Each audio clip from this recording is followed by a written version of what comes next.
ജിൻഡോ ജാസ്മിനോട് പറയുന്ന രീതിയിൽ ഋഷി ജിൻഡോനോട് പറയാണ്, എടി നീ കാരണാടി ഗബ്രി ഔട്ടായേ, നീ ഒറ്റൊരുത്തി കാരണാടി ഔട്ടായേ, നീ ആരാടി, നീ ആരാന്നാടി നിൻ്റെ വിചാരം, ഞാൻ ബ്ലാക്ക് ബെൽറ്റ് ആടി, ഞാൻ നിനക്കിട്ട് നല്ല തരും, മാറി നിന്നു എൻ്റെ മുമ്പിൽ നിന്ന് എന്നൊക്കെ ഋഷി കിടന്ന് പറയുവാണ്. ഋഷി ഇപ്പോൾ ജിൻഡോ ആണല്ലോ, അപ്പോൾ ജിൻഡോ എന്താണ് പറയുന്നത് അതുപോലെ തന്നെ ഋഷി അവതരിപ്പിച്ചുകൊണ്ടിരിക്കുകയാണ്. അപ്പോൾ അവിടെ കൂടി നമ്മുടെ സിജോ കളിച്ച് നമ്മുടെ ജാസ്മിൻ നടപ്പുണ്ട്. ജാസ്മിൻ ഇതൊക്കെ കേൾക്കുന്നുണ്ട്, പക്ഷെ തിരിച്ചൊരു വാക്ക് പോലും പറയാൻ പറ്റുന്നില്ല.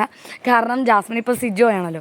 അപ്പോൾ സിജോ നടക്കുന്ന പോലെ ഒരു മുണ്ടൊക്കെ മടക്കി കുത്തി ഒരു മീശയും ഒക്കെ സെറ്റ് ചെയ്തിട്ട് ആ ഒരു കോസ്റ്റ്യൂം പിടിച്ചാണ് ജാസ്മിൻ നടക്കുന്നത്. അപ്പോൾ നമ്മുടെ ഋഷിയെ മാറ്റുന്നുണ്ട് ജാസ്മിൻ അവിടെ നിന്ന്. അതായത് ജിൻഡോയായ ഋഷിയെ അവിടെ നിന്ന് മാറ്റിക്കൊണ്ടിരിക്കുകയാണ് നമ്മുടെ സിജോ ജാസ്മിൻ.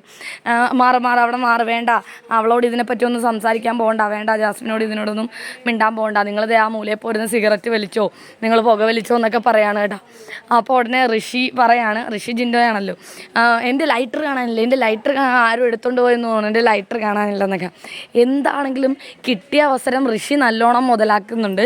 ജിൻഡോ എന്തൊക്കെയാണോ ജാസ്മിനോട് പറഞ്ഞുകൊണ്ടിരുന്നത് അതുപോലെ തന്നെ ഋഷി പറയുന്നുണ്ട്. ഋഷിക്ക് നല്ലോണം പെർഫോം ചെയ്യാനുള്ളൊരു അവസരം കിട്ടിയിട്ടുണ്ട്.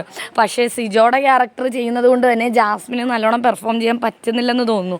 കാരണം സിജോ അങ്ങനെ എല്ലാ പ്രശ്നങ്ങളും ബഹളമൊന്നും വെച്ച് നടക്കുന്ന ഒരാളല്ലല്ലോ. ആരെങ്കിലും തമ്മിൽ ഇടിവെച്ചാലും അത് സമാധാനിപ്പിക്കാൻ വേണ്ടി ഇടപെടുന്ന ഒരാളല്ലേ.